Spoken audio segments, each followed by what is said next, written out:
महाराष्ट्राची कुलस्वामिनी तुळजाई भवानी, महाराष्ट्राच्या सह्य कपाळीवर स्वराज्याचं देखणं शिल्प कोरणारे छत्रपती शिवराय, वंदनीय हिंदू हृदय सम्राट बाळासाहेब ठाकरे, वंदनीय आनंदराव दिघे साहेब यांच्या चरणी नतमस्तक होते। आज या महाराष्ट्राच्या तमाम जनतेच्या वतीनं महायुतीला जो महाविजय मिळालेला आहे त्या निमित्तानं आभार मानायसाठी महाराष्ट्राचे मुख्यमंत्री, माननीय उपमुख्यमंत्री, परंतु सर्वसामान्यांच्या मनामधील मुख्यमंत्री माननीय एकनाथजी शिंदे साहेब आज या ठिकाणी आलेले आहे। आज जमले भाऊ आणि माय माऊल्या बहिणी, आज जमले भाऊ आणि माय माऊल्या बहिणी, आभारास्तव खास तुमच्या आले एकनाथ भाई, तुम्हीच आमचे हिरे माणके दुसरी दौलत नाही, तुम्हीच आमचे हिरे माणके दुसरी दौलत नाही। या ठिकाणी जमलेले सगळे भाऊ बांधव, सगळ्या माय माऊल्या, हीच माझे हिरे माणके आहे या भावनेनं आज या ठिकाणी आदरणीय एकनाथ भाई शिंदे या ठिकाणी आलेले आहे। त्यांना अभिवादन करते। त्यासह मंचावर उपस्थित सर्वच सन्माननीय अतिथी प्रत्येकाच्या उपस्थितीत त्यांच्या सन्मानाप्रमाणे, कर्तृत्वाप्रमाणे दखल घेत या ठिकाणी उपस्थित सगळ्या बहिणी, लाडक्या बहिणी, उपस्थित सर्व शेतकरी बांधव, आपल्या सगळ्यांचं या ठिकाणी मनापासून स्वागतही करते। खरं म्हणजे परवाच्या दिवशी रथसप्तमी झाली। आदरणीय साहेब, गेल्या 15 दिवस या सगळ्या मायमाऊल्यांनी संक्रांत खूप गोडधोड साजरी केली।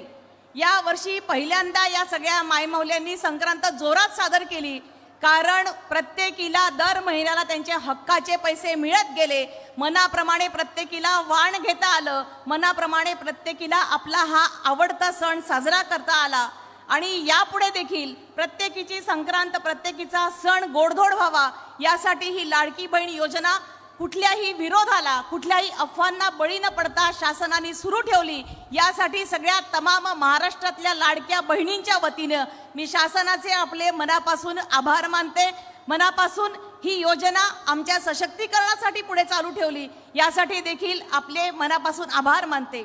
खरं म्हणजे भाईंच्या वागण्याला, भाईंच्या संवेदनशीलतेला पारावार नाहीये। अनेक घटना आहे, वेळ कमी असल्यामुळे केवळ एक घटना तुम्हा सगळ्यांसमोर सांगू इच्छिते। सगळ्यांना माहिती आहे, आज उच्च शिक्षण घेताना प्रत्येक मुलीचं शिक्षण मोफत झालंय। मुलींचं मोफत शिक्षण झालं म्हणून आम्ही सगळेजण आनंदात आहोत, परंतु या मागची पार्श्वभूमी प्रत्येकाला माहीत असणं गरजेचं असतं। आज आपल्या मराठवाड्यातल्या लातूर इथली ही घटना आहे, अत्यंत सत्य घटना आहे। माझ्यावर विश्वास नसेल तर प्रत्येकाने पडताळून बघितली पाहिजे। एक 12वी पास झालेली मुलगी, चांगले मार्क्स घेतले, वैद्यकीय शिक्षण घेण्याच्या ताकदीची मुलगी, शासनाने मुलीचे अर्धी फी भरायचा निर्णय आधीच झालेला असल्यामुळे तिचा मेडिकलचा प्रवेश सुकर झालेला आणि MBBSचं शिक्षण घेत असताना, प्रवेश मिळत असताना तिची अर्धी फी शासनाने भरलेली होती, अर्धी फी फक्त तिच्या वडिलांना भरायची होती। मुलगी शांत मनाने झोपली की आता आपले MBBSची परीक्षा 100% पास झालोय आणि आपल्याला प्रवेश मिळणार, परंतु रात्री आईवडिलांची कुजबूज तिच्या कानी पडली।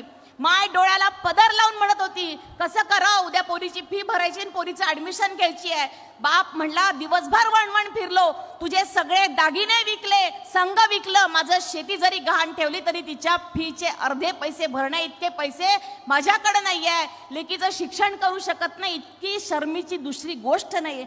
एवढं सोन्यासारखं लेकरू पोटात पडलं, परंतु तिला उच्च शिक्षण आपण देऊ शकत नाही, तिला डॉक्टर करू शकत नाही, लेकीचं स्वप्न पूर्ण करू शकत नसेल तर मी मायबाप होण्याच्या लायकीचं नाहीये असं त्या लेका दोघांचेही स्वपोरीच्या शब्द कानावरती पडले।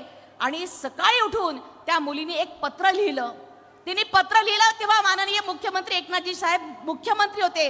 तिने पत्रात लिहिलं, माननीय मुख्यमंत्री महोदय, आपण आमच्या मुलींच्या शिक्षणाचे अर्धे फी भरले, त्या निमित्ताने माझ्यासारख्या हजारो मुली उच्च शिक्षण घेऊ शकल्या। मी शासनाचे मनापासून आभार मानते।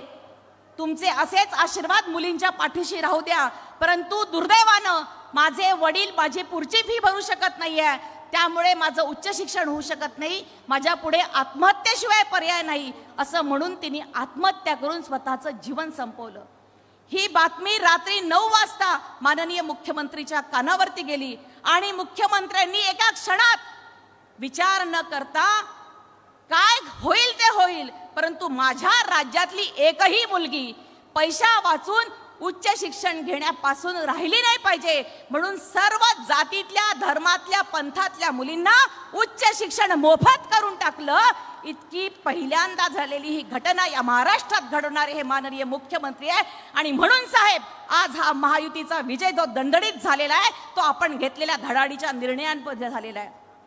पहिल्यांदा या महाराष्ट्रात घडलं की मुख्यमंत्र्यांचे दरवाजे, या माणसाचं हृदय, या माणसाच्या मनाचे दरवाजे कायमच सर्वसामान्यांसाठी उघडे होते, परंतु या महाराष्ट्राचा मुख्य असलेल्या माणसाच्या घराचे दरवाजे सर्वसामान्यांसाठी रात्री बेरात्रीपर्यंत उघडा. शेवटचा माणूस दारात आलेला मला भेटल्याशिवाय जाणार नाही, तो जेवल्याशिवाय जाणार नाही, इतका मायाच्या ममतेनं आणि बापाच्या काळजीनं ज्यांनी हे महाराष्ट्र चालवलं, त्यांच्या चेहऱ्याकडे बघून या महाराष्ट्राने या महायुतीला भरभरून हे वरदान दिलेलं आहे. आणि म्हणून या विजयाची परतफेड, तुम्हा सगळ्यांना दिलेला शब्द तुम्ही फक्त माझे शिलेदार निवडून द्या, मी तुमचे आभार मानायला हा दिलेला शब्द पाळणारे एकनाथ भाई आज तुम्हा सर्वांचे आभार मानायला या ठिकाणी आलेले आहे.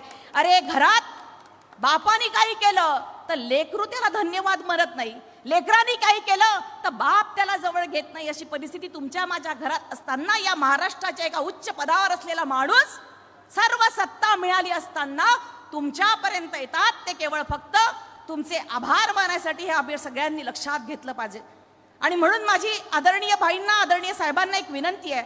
साहेब, आपण आपल्या महिलांना सशक्त केलं, दर महिन्यांना त्यांना लाडक्या योजनेच्या माध्यमातून असेल, विविध योजनांच्या माध्यमातून प्रत्येकीच्या हातात पैसा गेला, परंतु या पैशाचा विनियोग करत असताना गाव तिथे उद्योजिका, वार्ड तिथे महिला उद्योजिका कशी निर्माण करता येईल यासाठी आपल्या माध्यमातून आम्हा सगळ्या महिलांच्या पाठीमागे काहीतरी बळ उभं राहणं अत्यंत गरजेचं आहे.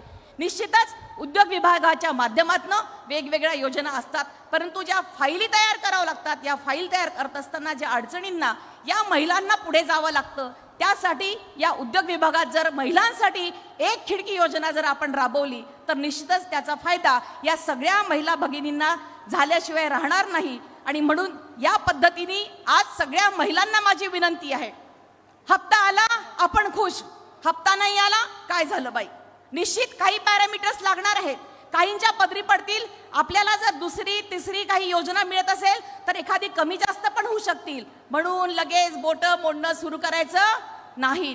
जे मला मिळतंय ते प्रत्येकीला मिळायला पाहिजे या भावनेनं आता तुम्हाला मला सगळ्यांना कामं करावं लागणार आहे. सगळ्यात महत्वाचं आहे, महाराष्ट्र आता महायुतीच्या हातात आलेला आहे, विजयाची ही घोडदौड सुरू झालेली आहे. आता प्रत्येकाचं लक्ष येणाऱ्या स्थानिक स्वराज्य संस्थांकडे राहिलं पाहिजे.